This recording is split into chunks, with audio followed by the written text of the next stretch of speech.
जय माता दी। सभी भक्तों को नवरात्रि के पावन दूसरे दिन हम माँ ब्रह्मचारिणी की पूजा करते हैं।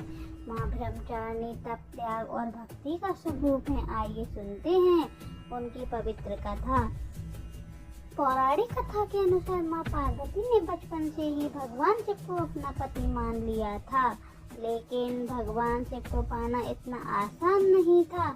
इसलिए माँ पार्वती ने कठोर तपस्या करने का निर्णय लिया।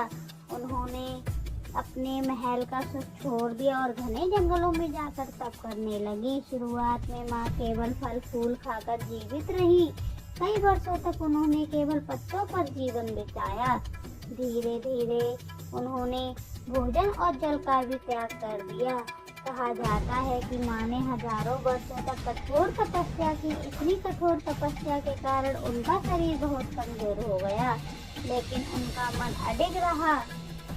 उनकी इस कठिन साधना को देखकर सभी देवता आश्चर्यचकित रह गए। एक दिन देवर्षि नारद वहां आए और माँ पार्वती से बोले, हे देवी, आपकी तपस्या सफल होगी। भगवान शिव अवश्य ही आपको पत्नी के रूप में स्वीकार करेंगे।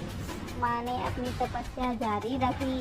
उनकी अटूट भक्ति और प्रेम से प्रसन्न होकर अनंत में भगवान शिव प्रकट हुए। भगवान शिव ने कहा, हे पार्वती, तुम्हारी तपस्या ने मुझे प्रसन्न कर दिया है। मैं तुम्हें अपनी पत्नी के रूप में स्वीकार करता हूँ। इस प्रकार माँ पार्वती का विवाह भगवान शिव से हुआ।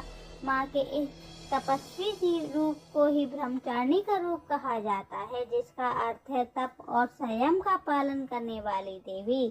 कथा का भाव। इस कथा से हमें यह सीख मिलती है कि सच्चे प्रेम और भक्ति में अपार शक्ति होती है। कठिनाइयों से डरना नहीं है, धैर्य और विश्वास से हर मनोकामना पूरी होती है। समापन। माँ ब्रह्मचारिणी हमें भी शक्ति, धैर्य और भक्ति प्रदान करें। आप सभी को नवरात्रि के दूसरे दिन की हार्दिक शुभकामनाएं। अगर वीडियो पसंद आई हो तो इसे लाइक